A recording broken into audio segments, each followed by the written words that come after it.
Good morning, everyone. Welcome to the fourth session of the Retail Bootcamp. I'm Nicole Hall. I am your Business Development Manager for Restaurant Retail at the Economic Development Corporation of Prince George's County. We are at our fourth presentation of omni-channel strategies for retailers. We're happy to see you here today this morning. And our speaker, Deanna McIntosh, has a dynamic presentation for you, very informative, that's going to really help you look at multiple channels of your business as you start to strategize for 2021. So just a bit of housekeeping. This session will be recorded for you to be able to view later on our digital library on the emergestrongerpgc.com website. In addition, just some general housekeeping. Please think positively about your business. This is an opportunity for you to really learn and of different avenues as well as different initiatives you can put forth into your business. Please know that you will be muted in your audio for your audio, as well as your video will be disabled during the course of the webinar. There will be points throughout the presentation for questions, as well as at the end if you have any questions. And please feel free during the presentation to use the chat box for questions that you can pose to the presenter as well. Definitely take notes. You should have received an email with your workbook that runs concurrently with all of the presentations as part of the webinar series. This is the fourth session, so please be sure to utilize some of the activities in there, because that will just help you build that strategic plan for 2021. The presentation is being recorded and will be available, as I said, on emergestrongerpgc.com in our library. I have my email here. I'll also put it in the chat box. I'm here as a resource first and foremost to you as the total team at the EDC. So if you have any questions or want any follow-up post this meeting, please feel free to email me and let's have a conversation about how we can really assist you in any of your initiatives for your business. With that being said, I'm going to turn over to our presenter, Deanna. Good morning, everyone. I am so sad that this is our last session. It seems like it came really fast. For those of you who is your first time joining us in this session, so a little bit about me. I'm Deanna McIntosh. I'm the Global Retail and E-commerce Consultant at the Affinity Group International, and also one of the house managers inside of the Retailing Evolved community, and that's for indie brands and boutique owners, where we teach you many strategies to grow your business. I'm a semi Georgia native. I was born here in Atlanta, where I'm living currently. Grew up in Virginia, went to school in New York, lived and worked in Florida for 8 years, but I'm back here now. So I call myself a semi Georgia native. I've been immersed in this retail, e commerce, wholesale, you call it, industry for 14 plus years. And I've held various titles at different large corporations and also some small businesses, such as buyer, strategy manager, merchandising director. So I've seen this industry at many different angles. It's really interesting to see how it's evolving right now. And to that note, my motto is retail is not dead, it has evolved, because it has and it is. And that's what we're going to talk about today and what we have been talking about throughout this entire program. And I'm really just passionate about equipping you guys with the same sales driving strategies, techniques, processes, you name it, as powerhouse brands and retailers that I've personally worked with. And lastly, traveling is my number one source of inspiration. I encourage you to go overseas anytime you can, so that you can experience how other people live, work, eat, breathe, merchandise. Because overseas, other countries are light years ahead of us, like years ahead of us in terms of trend. So, especially if you're in a fashion business, it's critical for you to travel overseas, or at least monitor what everyone else is doing in the world. And on to the right of this slide, you can kind of see some of the companies that I've worked with.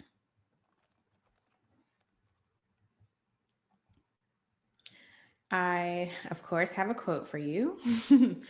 So today's is omnichannel is viewing the experience through the eyes of your customer, orchestrating the experience across all channels so that it is seamless, integrated, and consistent. And that was from John Bowden from the SVP of Time Warner Cable.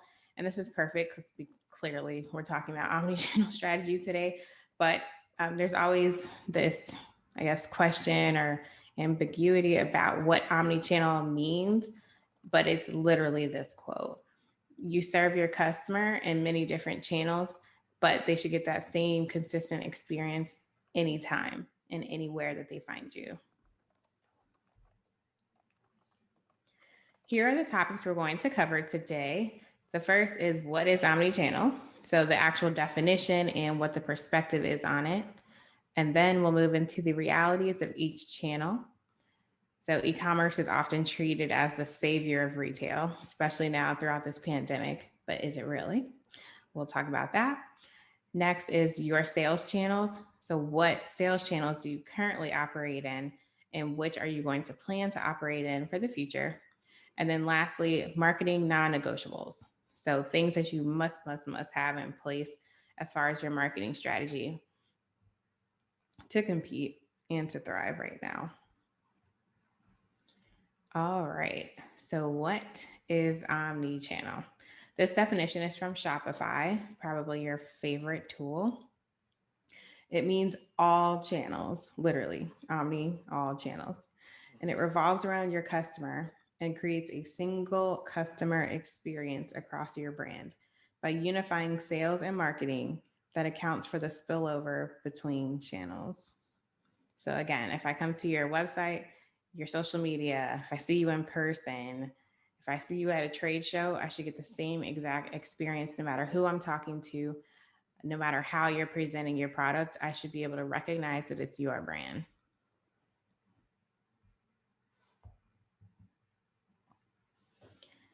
Now, where do you currently operate? And I believe we might have gone over this at some point, but when you're looking at these sales channels, it's really important to understand that the word retail doesn't mean brick and mortar. Retail is the industry that we're operating in. And then there are multiple channels that make up your omni channel strategy. So we're in the retail industry, and then brick and mortar is a channel of retail. E commerce is a channel. Everything you see here is a channel. So that's one thing that I always see is whenever I say the word retail, people automatically assume brick and mortar, but that's not the case. So here are 8 different examples, or no, 7 different examples of sales channels. The first, brick and mortar. So that's when you sell your goods inside your own physical store. E-commerce is when you sell your goods inside your own online store. Marketplaces is when you're selling your goods through your created online storefront alongside other sellers. So your eBays, Etsy, Amazons of the world. Wholesale is when you manufacture your own product and you sell that line to resellers in bulk quantities. Private label is when you are creating and manufacturing product exclusively for a reseller, and that product has 0 of your branding. And I want to make a differentiation because you may have heard of white labeling. That's not private label. White labeling is when you order a product from a manufacturer and you take out their tag and put your own in. That's different. So again, private label is if it's your product designed exclusively for you. And then drop shipping, that's when you're selling your manufactured product to resellers, order by order. And then social selling, that's when you're selling your goods on social media platforms like Facebook, Instagram, so forth. And if you want to drop in the chat, if like what sales channels are you currently selling in? Would love to know. And again, most retailers, the successful ones for sure, operate in multiple of these channels. And I would even say 4 or more, the big retailers. And we'll go into some examples of that.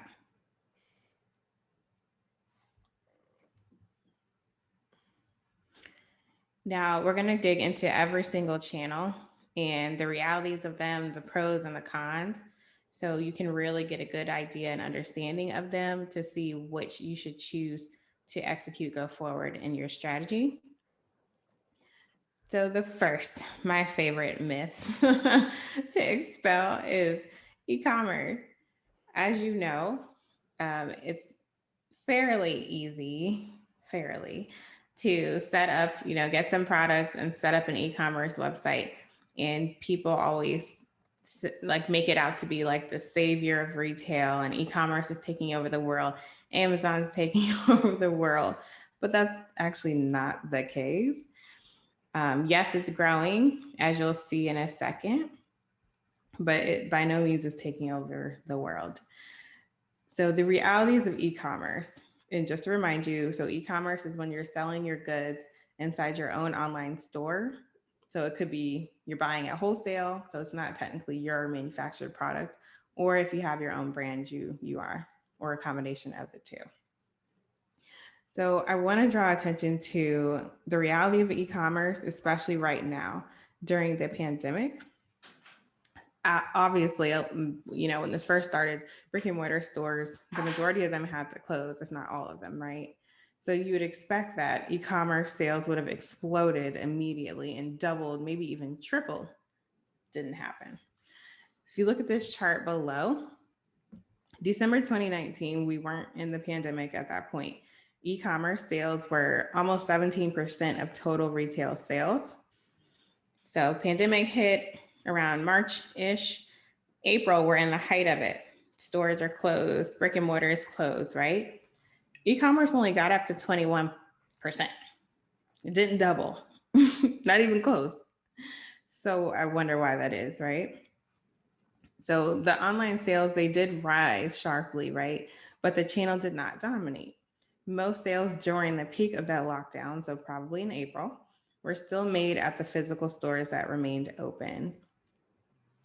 So, and then September onward on this chart are forecasts. I've recently seen forecasts that e-commerce might get up to like 30% for through the rest of this year because holiday Q4 is the biggest sales period for a lot of retailers. So it may get up to about 30%, but I don't see that it's going to stay that way, at least not this year. Probably not next year either. And to give some context too, in 2018, e-commerce was 10% of total retail sales. In 2019, I'm not sure if I've seen that stat yet, but it was not more than it definitely wasn't 20%. So 20% of total retail, that's not taken over by any means. And when you see the big headlines in the news about JCPenney going bankrupt, all these big retailers going bankrupt, it's not because of e-commerce. Those companies are 2% of stores, retail sales. 2%. So of course they're going to make a big fuss when they go out of business or when they go bankrupt. But the US is way over retailed and has been for a long time. So all of these retailers that are shutting down stores, they should have done this years ago. So what the pandemic did was just right size where we should be. And I have more stats on that, but I'll get off my soapbox.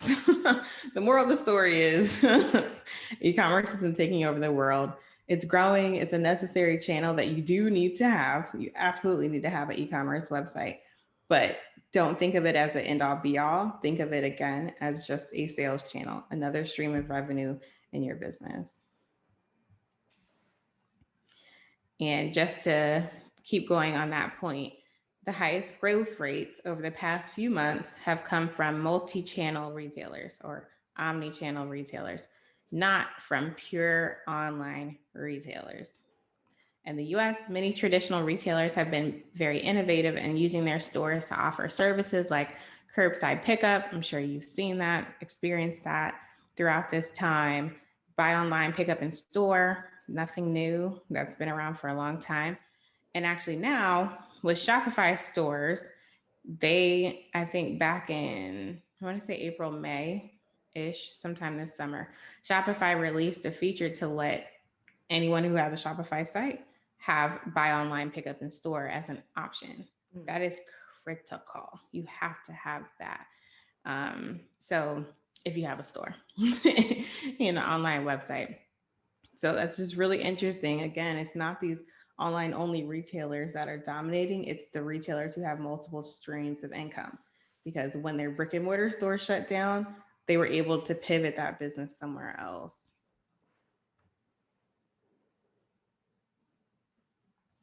So let's look at the realities of e-commerce, pros and cons.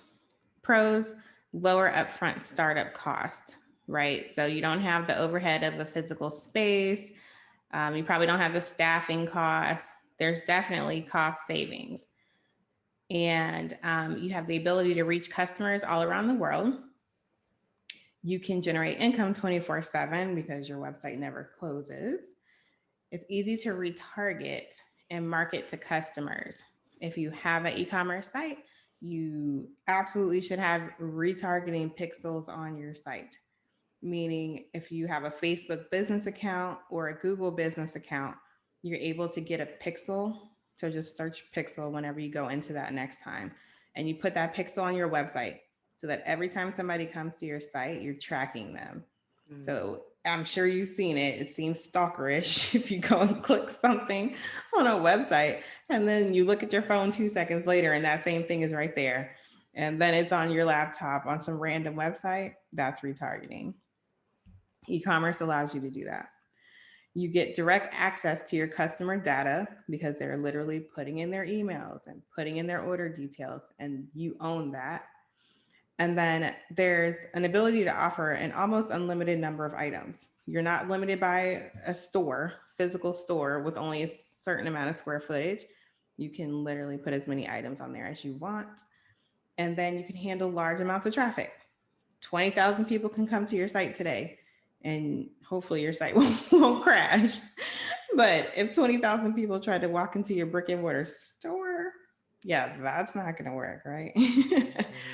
So those are the pros. The cons are IT security issues. We all know about that. Fraudulent transactions, or bots buying things from your website, buying everything from your website before your customers can. Mhm. Seen that recently. An overwhelming amount of competition. This part is the part nobody talks about. The things that are so easy to attain and do have the highest amount of competition.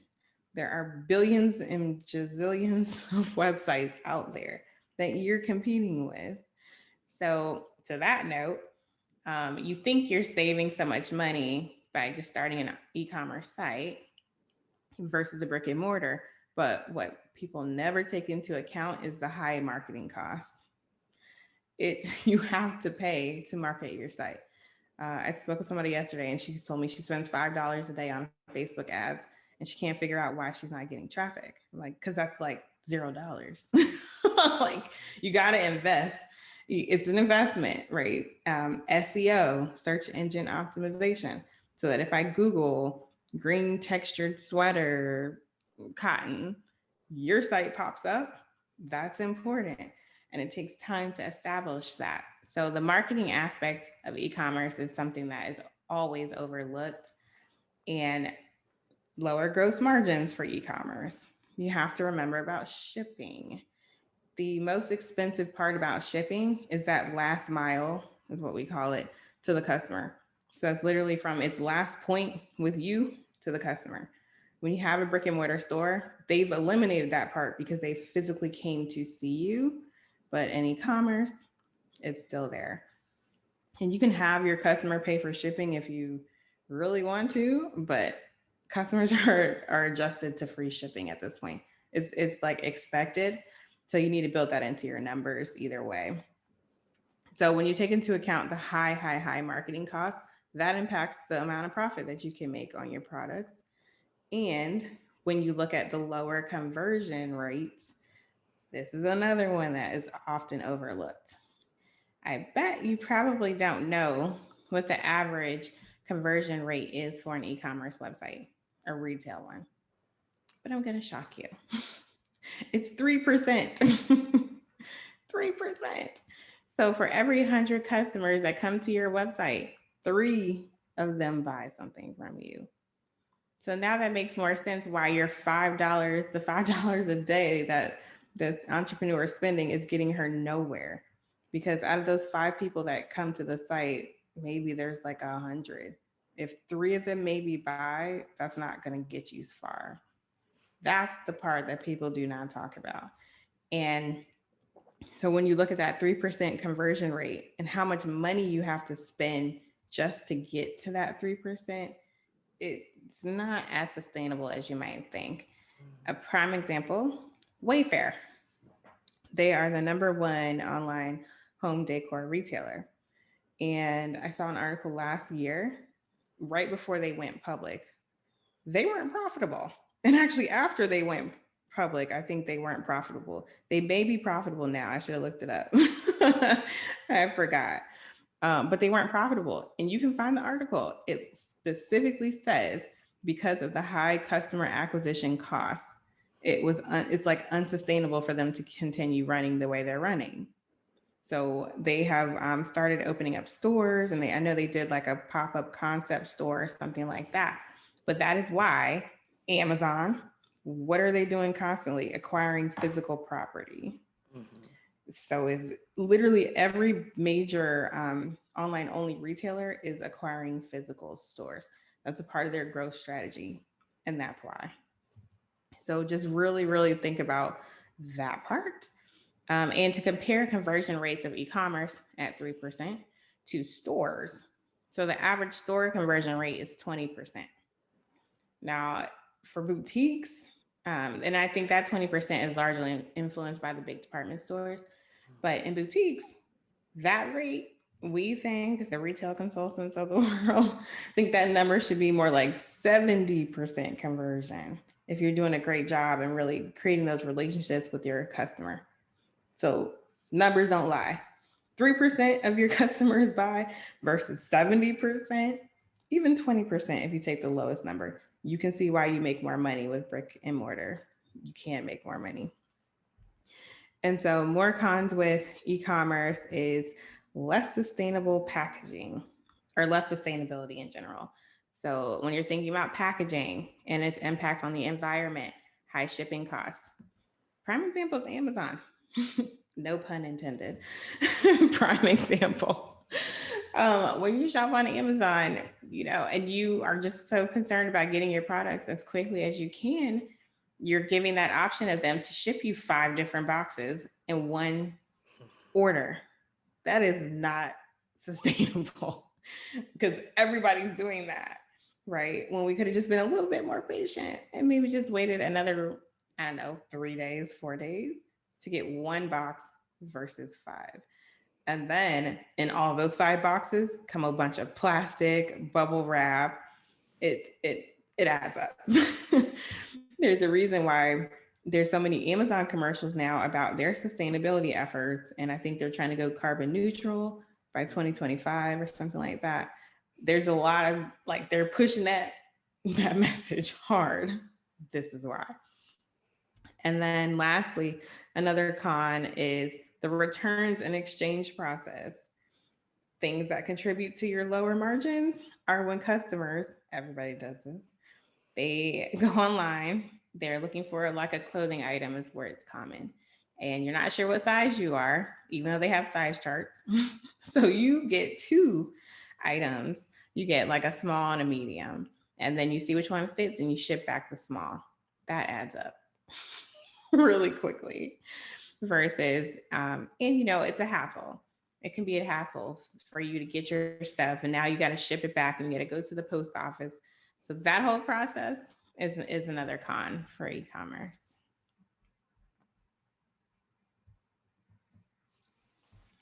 And just to make a little statement about e-com in general, it's so important.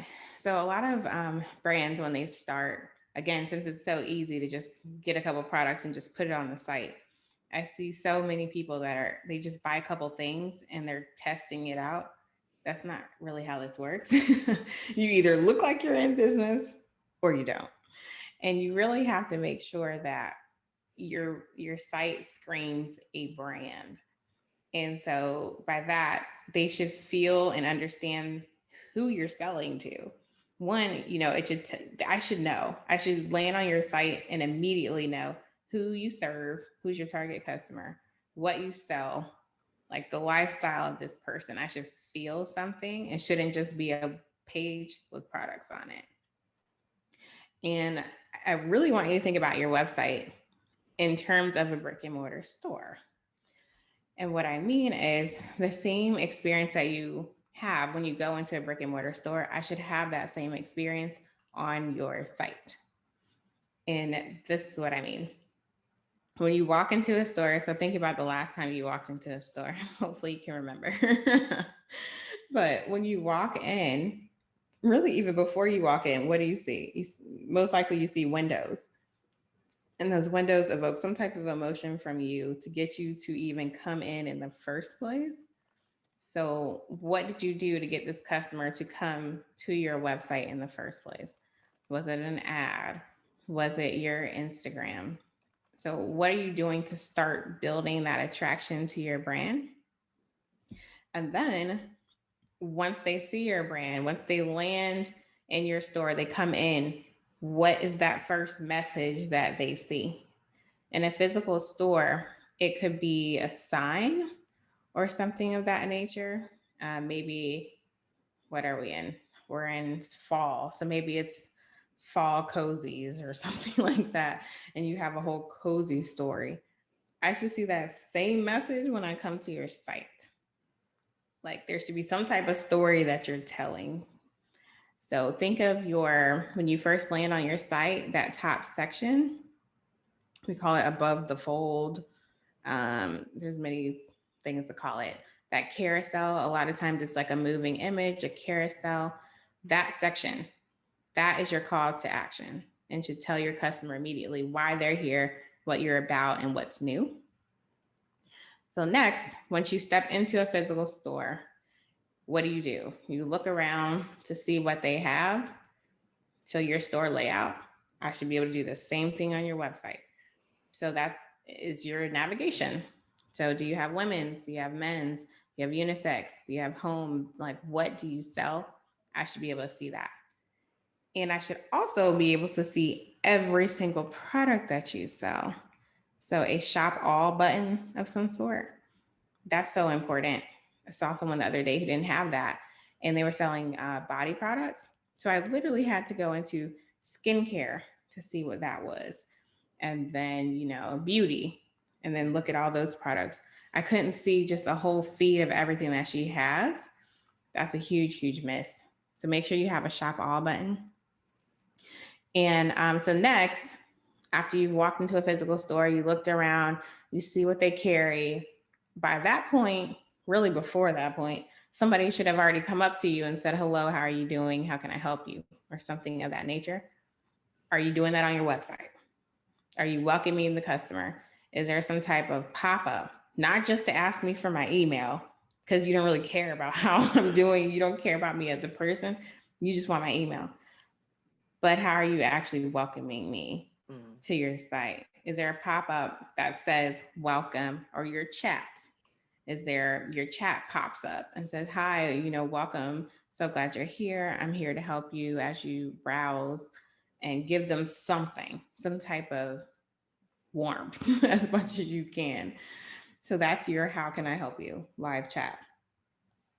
And then lastly, any additional overall information to help with the sale. When you, again, are talking to a salesperson, most likely after you tell them how you're doing, they're next going to tell you, "Well, over here is what's trending.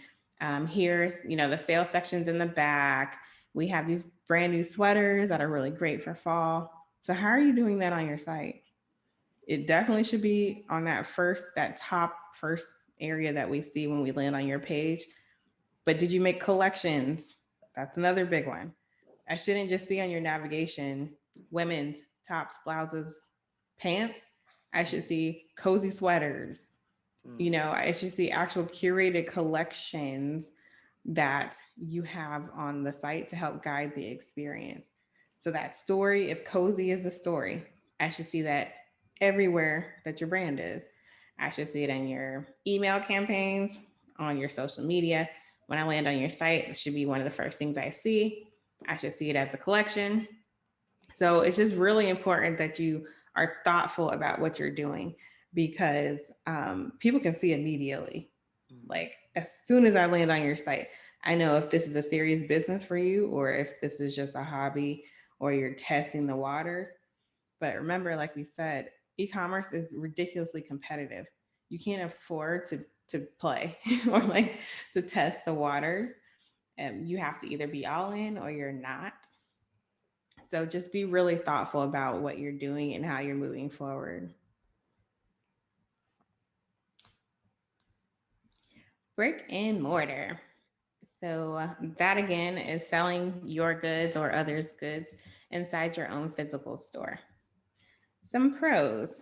The majority of customers prefer to shop in person, as we just talked about. E-com in 2018 was only 10% of retail sales, and right now during the pandemic, it's around 20-ish. So overwhelmingly, people want to shop in person. You get higher gross margins, as we already talked about. You don't have to worry as much about the shipping issues, and you just don't have as much pressure on discounting and price as you do online. So, less competition with that, the higher conversion rates we already talked about. You have the ability to develop strong customer relationships. So, again, if I walk into a boutique that I frequent, they know my name, they know my size, it's a family environment. It's hard to get that online. You can try, but it truly is hard. And then the simplified returns and exchanges, like we mentioned. I'll also add that buy online, pick up in store is a huge, huge, huge conversion driver because I forget the stat, but it's pretty high. The percentage of people who come into your store to pick up their online order, they always grab something else. Like they usually always find something else to pick up. Same thing as if when they're exchanging, they always find something else to do or returns to. They find something else. You can't really do that online because of all the hoopla. Some pros or cons of brick and mortar. Yes, it's a higher upfront startup cost because you have a physical space, staffing, the supplies. It's so higher staffing cost too. It's a longer timeline to launch because of all that. Getting all the inventory in, tagging it, hanging it, the visual merchandising of it all, negotiating your lease, all of that leads to a longer timeline. And you still have to operate an online store. COVID showed us that for sure. So you can't just operate a brick and mortar. You must also be online. And then another con, customers can only shop you when you're literally open. So those are some cons of brick and mortar. Deanna, one of the Yeah. things that I'm starting to see Mm-hmm. is a lot of brick and mortar due to some of the capacity constraints Mm-hmm.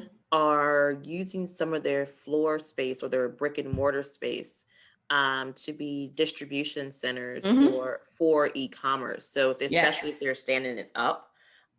So uh, Mm-hmm. what would you recommend as companies are struggling, especially for their brick and mortar, Mm-hmm. kind of use as a um, to make that space more efficient as well as get a higher return on investment? Yeah, that's another thing that I probably should have put in here. But a pro is that you can use your physical space like to double it as a storage space or so to speak for e-commerce. And like things sell differently on e-commerce than they do in your store. Mhm, So even like clearance things, for example, you can sell clearance a lot better usually online than you can in store. So you're taking old inventory from your store. I mean, it's all shared, but like you can take that inventory from your store and literally use it for online. mhm, And you can have people in your store dedicated specifically to online orders. mhm. So you're making much more efficient use of your space. And again, that buy online, pick up in store, you have to have that. Like that's a Yeah, big one.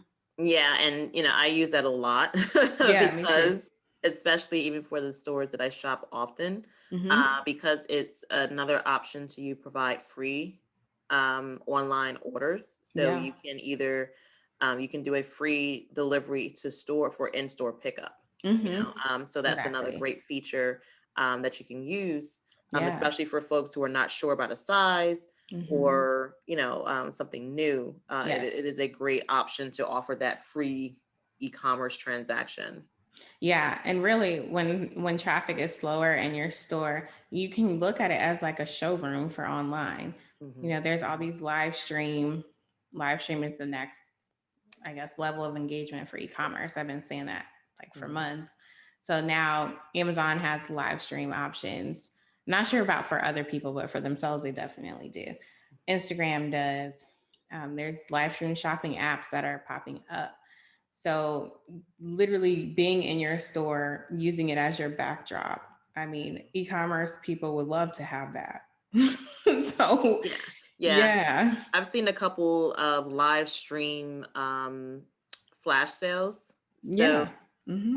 for their boutique, especially for like Friday nights. They'll do Hmm. like a marketing campaign or spend happy hour here with us. We have a flash sale, Yes. and they're in the store, but they're doing a live stream of showing here are the different items. Here's Hmm. something new, and it really creates kind of an event type of thing. Yes, exactly. And it makes it more real Hmm. because you have a real physical store and Yeah. they can actually experience what your brand is. Hmm. It's just more intimate and yeah, there's just so many possibilities with your store. Yeah. And even on top of that, once we can go back to having events in your store, making sure that you're always giving people a reason to come in is Hmm. critical, Yeah. and making sure you always have new things is critical. That's another one that I always see with new business owners. Again, you can't open up an online store and not have anything new just Sure. because you're playing or testing. That's not how this works. Hmm. Because if I go to your site today and then I come back really next week or the week after and there's nothing new, I'm probably never coming back. Hmm. Because Hmm. for what? Yeah. So you can't test. It's either you're all in, you have a store. I like to say, you better have something for me for every day of the week. Like I should be able to come to your site and buy enough product that I could wear or whatever you sell, but it'll last me an entire week. Hmm. If you don't even have that, Yeah. then how are you building with your customer? Exactly. So if you look at the food retailers, they have a circular every week and they're telling you, hey, here's what we have special. Here's what Mm-hmm. we procured for you at a special rate to get you a discount. Here's how Right. you build your meal. So just think of that as kind of the mindset. Mm-hmm. Totally. All right. So the next channel is wholesale. And that is when you're selling your manufactured product line to resellers in bulk quantities.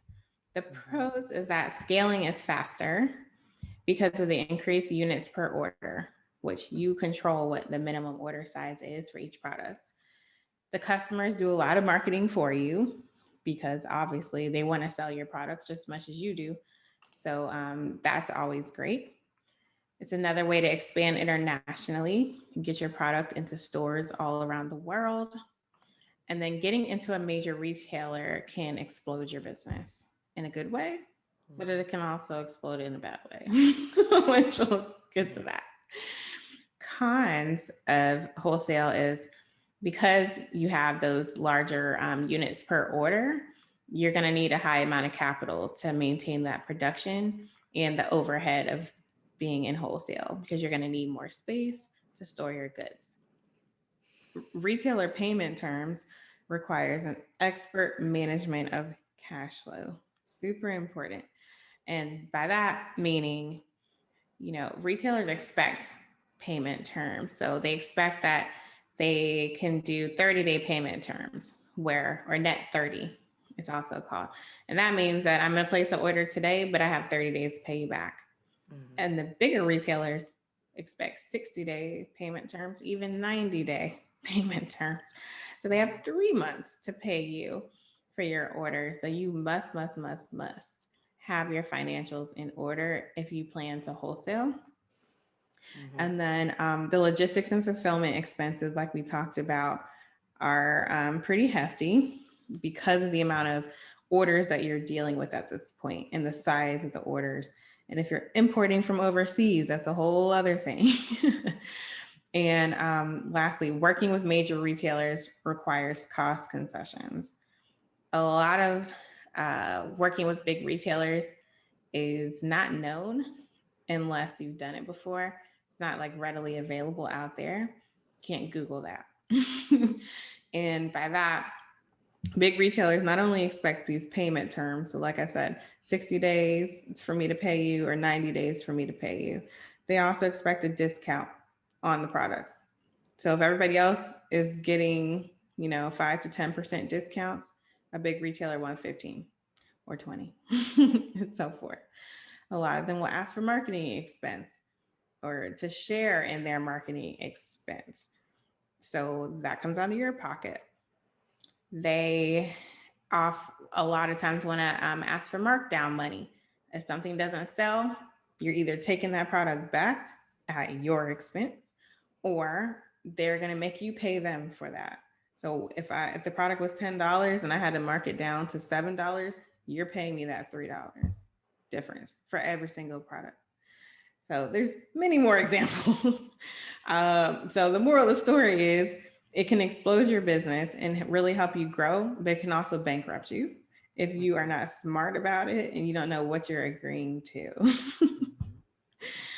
mhm, But another thing about wholesale is I meet a lot of business owners who their own brands, and they say, "Well, why would I wholesale if I can retail and I have a direct line to my customer and I can touch them, talk to them, communicate one on one with them." Yeah, that's not the right thinking.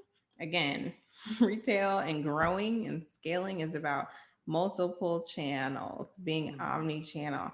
So, wholesale is a channel and you're still reaching a customer. It's just that now, instead of having a jillion one each individual customers, now you might have 50 accounts. mhm, So, and those accounts are actual retailers. So, not the end customer, but now your customer is an actual retailer. And then they deal with their customers. mhm, Like this retail business is about making money. Yes, that's fluffy and pretty that you get to talk to your customers, but the goal is to make money. So that's a channel. And now you have a channel to sell larger quantities to retailers, right? So that's kind of, we got to shift that mindset. And then one of the things I would recommend, if you're looking to Mm-hmm. get into wholesale, especially in the beginning, is to work with a broker. So a Mm-hmm. broker is basically an intermediary that you can hire to represent your brand to retailers. Many of them are by area, they're regional, and some are even account specific. So there's brokers that specifically work only with Walmart. There's brokers that work only with Target or within a certain channel. So they have the expertise that you may not, from a negotiations and understanding what these retailers are looking for. Mm-hmm. So I would recommend, especially when you're just starting out, work with a broker, and you pay them a percentage of the sales. So it's a bit a higher overhead, but the expertise that a good broker can give you can actually help you mitigate some of those cons and the um, uh, unknowns that you have working with some of these major retailers and pitfalls. So Mm-hmm. to avoid that bankruptcy potential of not having the cash flow. So that would just be my recommendation. Yeah, and I'd also say that now brands are getting a little bit smarter and not just saying when they start to wholesale, I want to be in Target. They realize that everything that we just talked about is a huge deal. And also, like I mentioned earlier, big retailers are only 2% of this industry. So Mhm, 98% are small people. So you can do well by just targeting smaller boutiques and things like that, and you're going to want to start there anyways so that you can mhm, understand your own processes, have processes, and really get working in wholesale down. Because once mhm. you start working with the big retailer, it's not a game. Mhm. Like Yeah. every mistake you will pay for, Mhm. literally. Yeah. If you ship late, if your products are not packaged exactly the way they said that they had to be, anything and everything you get dinged for. So it's just a lot to take on. So definitely get your feet wet with smaller people first and see, you might not like it. You Mhm. might just not like wholesale. Or like Nicole said, work with a broker, work with a sales rep who can help you versus you just trying to do this on your own. Mhm. And there's online sites, which I think we talked about, yeah, in the supply chain class. Mhm. There's, fair.com, which is for indie brands.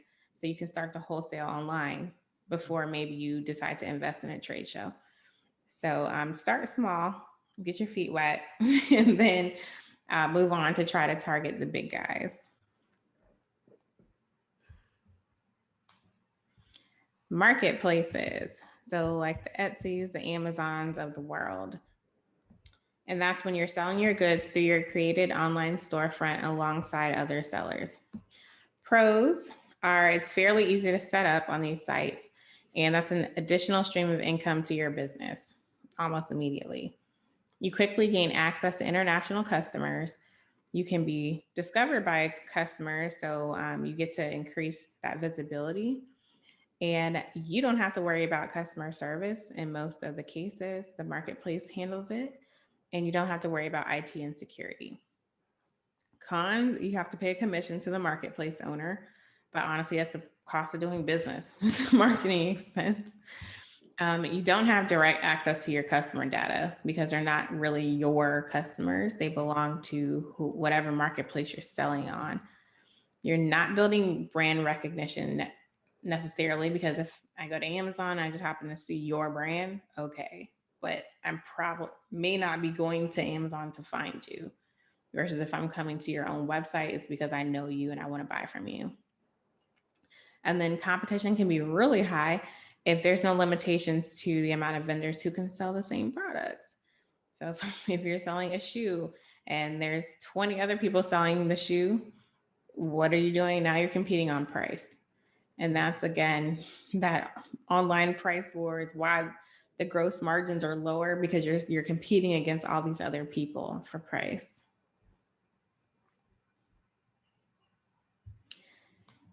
Private label.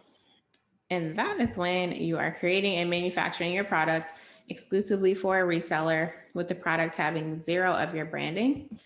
Pros, you have complete control over everything. So the quality of the product, the price, the look, the feel, literally every single detail. You get increased brand recognition because of that, because it's literally your product. Mhm. And there's reduced competition because of that. And also higher gross margins, drastically higher. Mhm. For example, in the clothing industry, at wholesale, it's on average 50% gross margin. When you're private labeling, it's more like 80%, like 70% and above gross margin when you private label. Way higher for beauty. Mhm. So, cons is that a high amount of capital is required because it's your product. When you go to a manufacturer and you're producing exclusively for your brand, you have to buy more. You also can't return it because it's your brand. The manufacturer Mhm. can't go back and sell it to somebody else.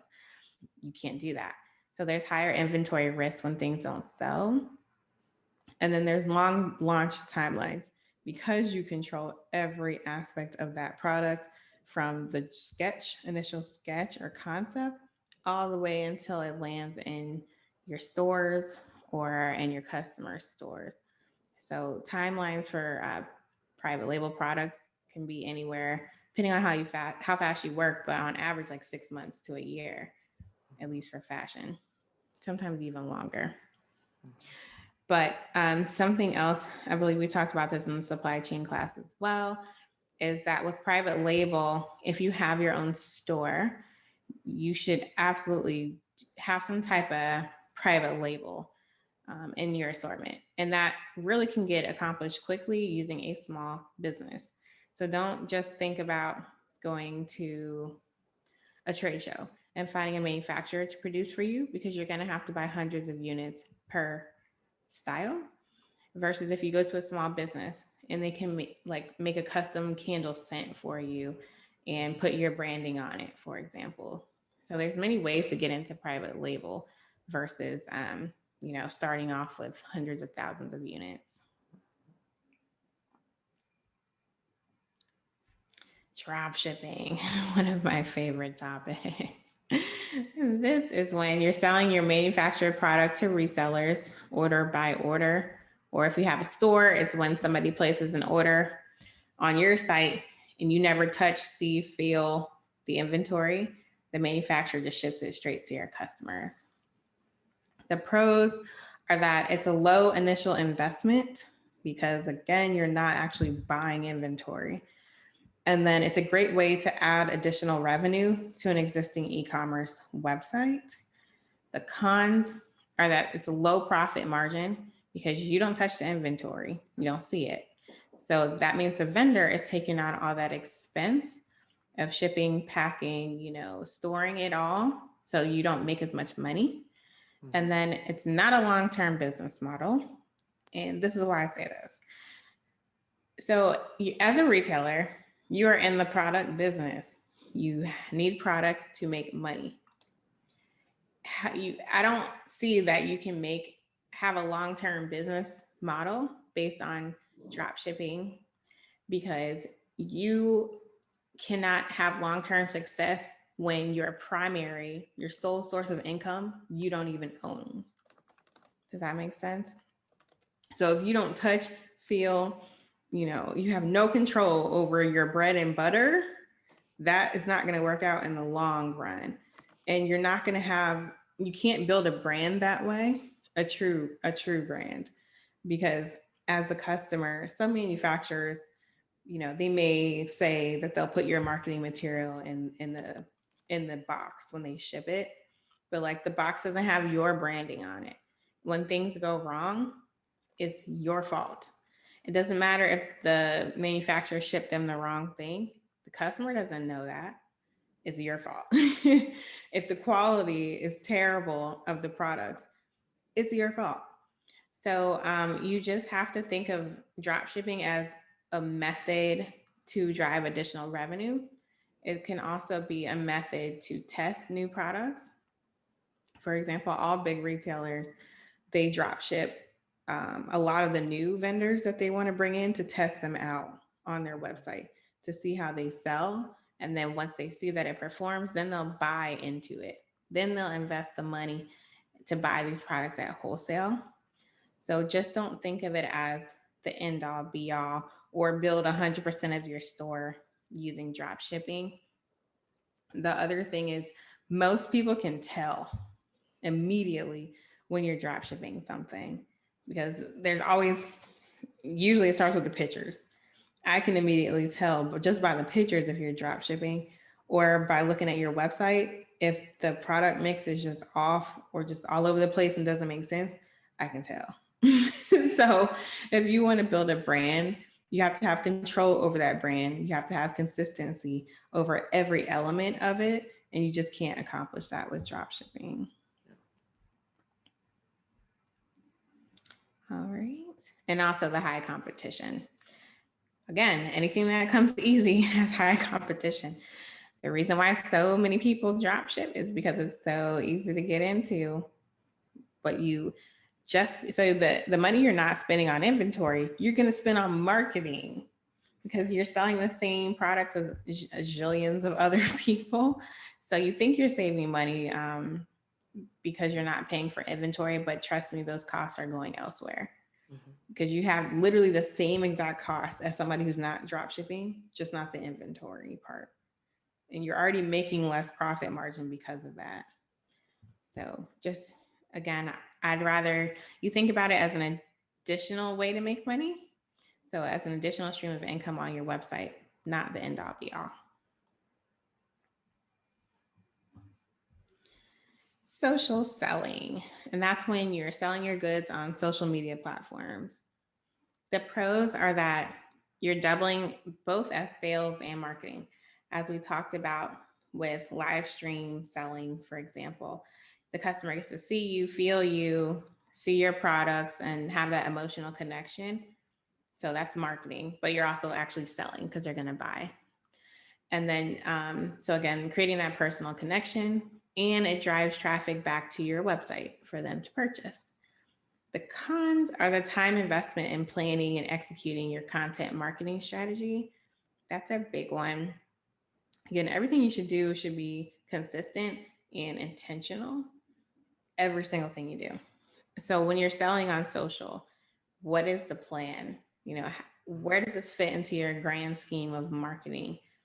The fall cozies, like we talked about. If you're doing a fall cozy campaign, it should be a campaign. And that means making sure that you're putting that messaging and those images everywhere that your brand's represented, including in that social selling. So that again, it means that you have to have a plan, a calendar of some sort to track all your content marketing efforts. So that takes time away. So that's a little bit of a con, but you have to do that regardless. You should be doing that regardless of whether you're selling on social or not. And then another con is that the platform takes commission of the sale. But I believe Instagram was waiving all their commission fees for the rest of the year.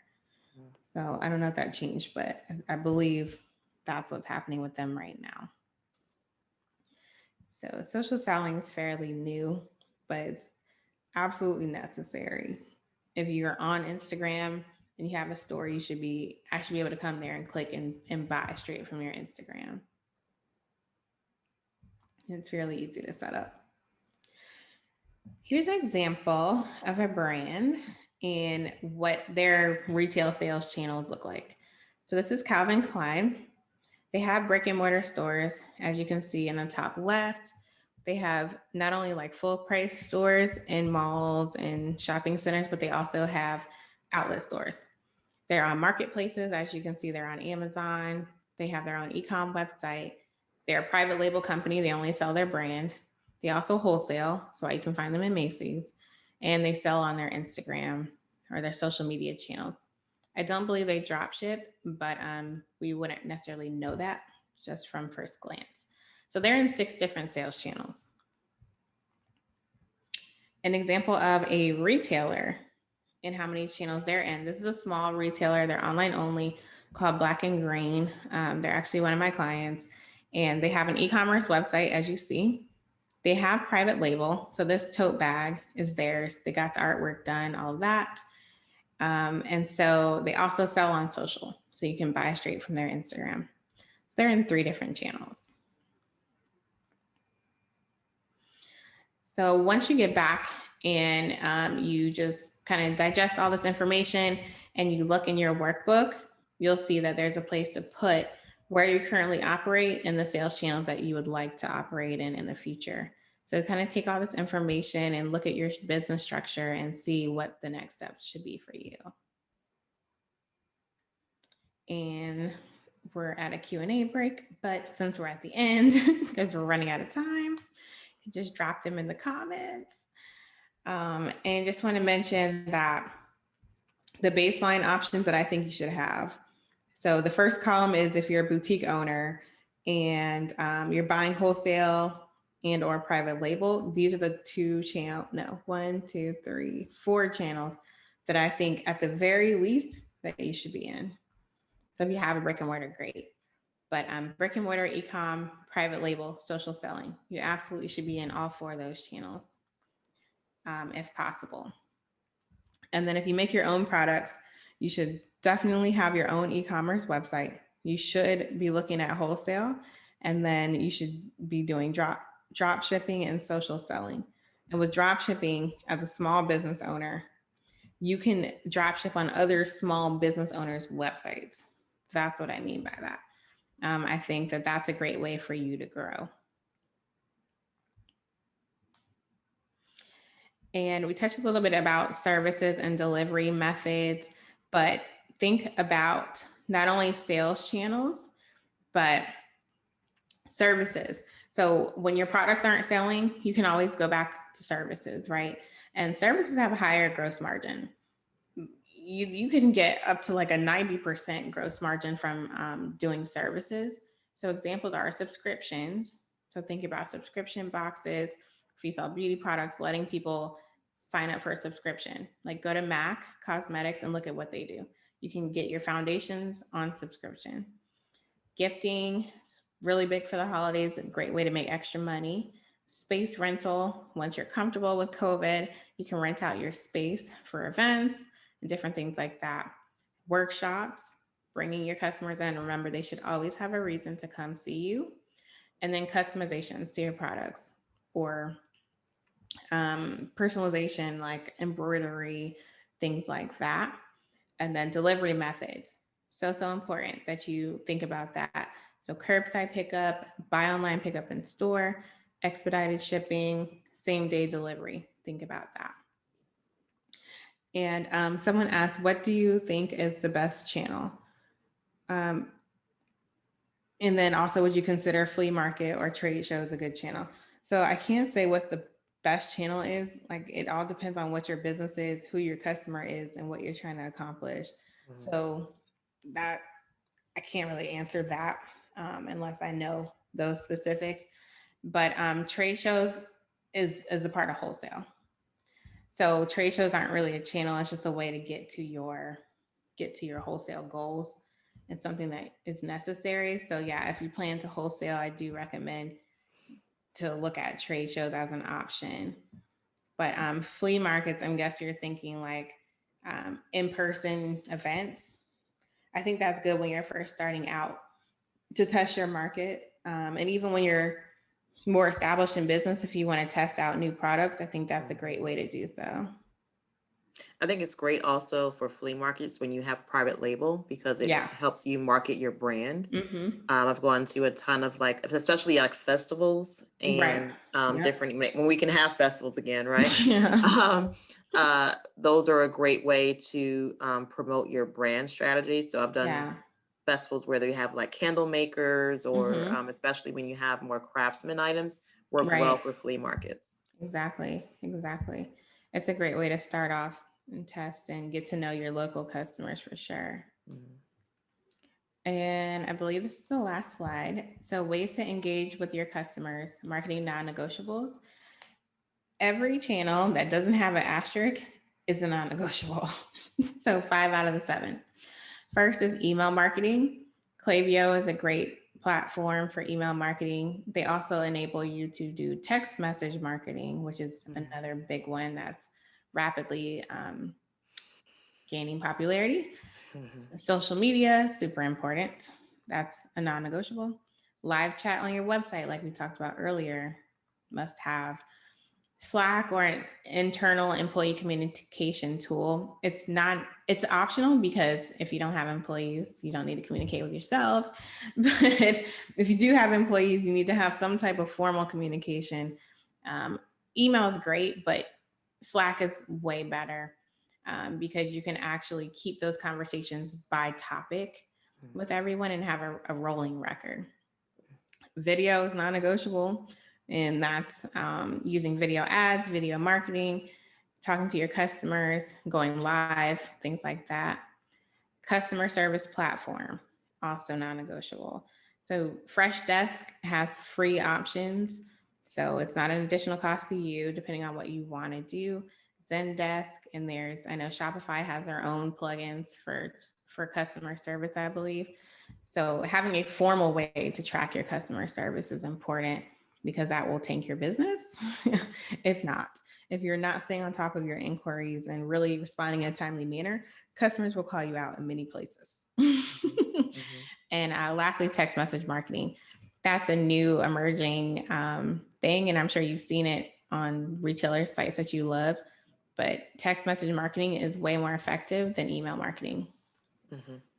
Yeah, funny story. I subscribe to, and a lot of text message marketing is tied into reward programs. Mm, So, especially for yep. food retailers. Uh-huh. So if you are a or service Yep, provider, that's true. so many of them use the text message marketing for blast for flash sales Mm-hmm. that are highly effective. So if you're a Jersey Mike's does a great job with that because they always get me to come in.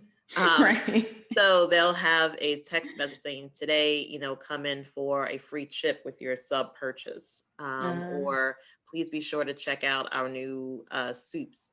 If you're a mm-hmm. clothing retailer, a good way would be, we stay within the fall cozies, Mm-hmm. 10% off with this code, Right. that you're texting to a target consumer, someone maybe who have not been to your site. And so that kind of circles back to that targeting marketing Yeah, that you can use for to sure. get folks to come back to your site. Or if you see that they were on your site but didn't buy, maybe Hmm. you can target them back to increase that conversion rate.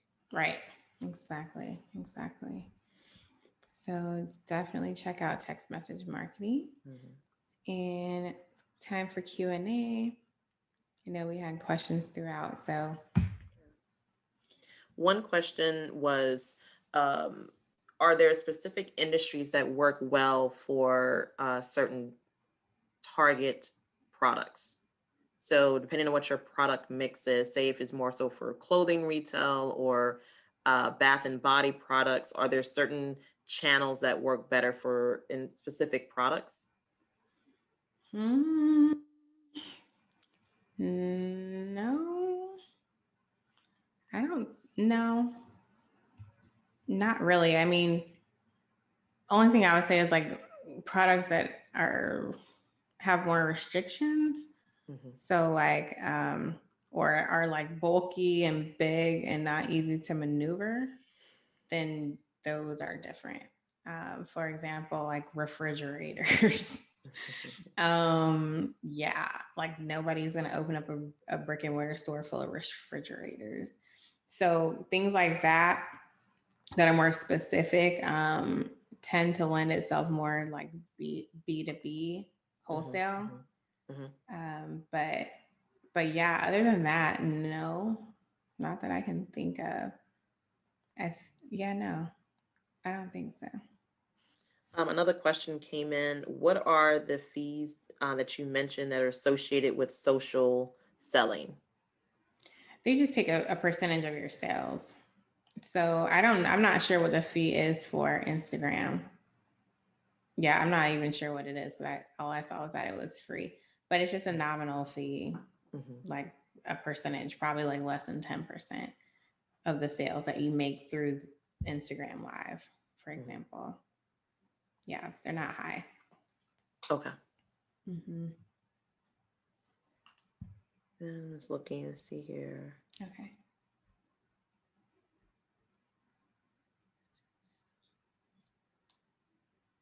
Another question was for retailers, what percentage or what is a good percentage of your sales that should come from your e-commerce business? Is there a threshold for success? So if you have a brick and mortar and a retail, or yeah, brick and E-commerce. mortar and an e-commerce, it all depends. It really all depends. For for big retailers, I want it. I don't know what it is today because I haven't worked in one for a little bit now. But in the last couple of years, ecom was about 20% of their sales. Um, but I mean, it depends. If you only have one store, Hmm. then your ecom might be more like 40% of your sales. But if you have 10 stores, then it's going to be a different percentage. But I think ecom, if you want me to give a general number, which I don't want to do because it all depends. But I think if you look at what the industry is doing, Hmm. if the rest of the industry, like I said, right, the rest of this year is going to be around 30%, they're predicting, then you should be around 30%. But on average, maybe you say it should be at least 20% of your total sales. I think that's a safe Hmm. number. And if it's not, look at what you're doing. Look at your marketing. Look at, are you being consistent? What's your actual strategy for growing that site? But yeah, I think 20% is a good baseline. Hmm. One other question popped up. Is free shipping a must? Yes, 5,000%. Google it. Like you can see, I don't have the stats on me right this second, but yeah, think about how you shop. If you see somebody that's selling the same product as somebody else, and one person's offering free shipping and the other person's not, who are you gonna go to? Hmm. You know, Hmm. it's you can blame that you can blame on Amazon. But They've conditioned us a little too much. yeah. But again, go to when you attend the financial strategy class, Like you have to build these things into your numbers. Mhm. And something else I want to tell you guys too is stop saying, I'm a small business, so, or because I'm a small business, I can't. Stop that. Mhm. Because there's 60 million there's businesses who are doing 60 million a year who are considered small businesses, right? So Mhm. don't put limitations on yourself because of the size that you are. Don't do that. And so to that, I hear everyone say, I can't offer free shipping because I'm a small business. That's incorrect. If you build it into your financial plan, you can. But again, it's about planning. Yes, and we So, covered that during our session 2 of our yes, financial strategies. Yep. yeah, you just have to build it into your plan. It's absolutely can be, it's doable. So, yes, it's very important. It's really important. Well, thank you. That was all of our questions for today. Okay, So awesome. we just appreciate all the information that you brought forth over the last 4 sessions. This presentation has been brought to you by a cooperative of the Prince George's County Economic Development Corporation, FFC First, and Bowie Bick on our Emerge Stronger campaign. It is presented by Pepco Holdings, our sponsor. So we're truly appreciative of them for assisting us in standing up, helping to stand up businesses within Prince George's County, and giving you the tools to really be successful as you start to build that strategic plan to carry you through the end of 2020 and then build a new one for 2021. Please be sure to go to our video library on Emerge Stronger. PGC.com. We have all 4 sessions. If you have attended at least 2 of these sessions, you can receive a subscription to Shopify, as well as some other resources for your business. So we'll be reaching out to you. If you have any questions, please feel free to email me. I put my email in the chat box. And also just please go to the library. We have our existing additional sessions under our Capital Matters campaign that is every Friday at 10 a.m. So if you go to the emergestronger.pgc.com and click on programming, you'll see our Capital Matters programming. And it's every Friday with some great presentations, really to help you dive into some financial strategies that'll be successful for you. Thank you for attending and good luck to you. And Nicole, someone asked, how long will the workshops be online? They'll be on our website probably at least for the next 30 days. So please Okay. feel free to visit emergestronger.com. Thank you for participating. And then we're also going to have, just as a reminder, we're going to have a 30-day check-in. So we want to know, how are you implementing a lot of these strategies into your business? And how far are you on that strategic plan? Because we really want to help you start building some great initiatives for 2021. So Deanna is going to be back in 30 days. A little over 30 days. I think we have it for early Yeah. December because we know you guys are going to Yeah. be busy for holiday season. Thanksgiving. So it's scheduled right now for the 1st of December. But so really start working on that strategic plan. Use the activities in your workbook that can really help you start to build up to that those initiatives. Please complete our survey. We want to know how we're doing and what programming you want to see next. Because this is just this first step. The EDC is first and foremost here as a resource to you in the business community. So please let us know what type of programming or questions you may have for us and how we may be able to assist you, because we want to make sure that you're successful in here in Prince George's. But thank you all for your time this morning and have a great day. Thank you.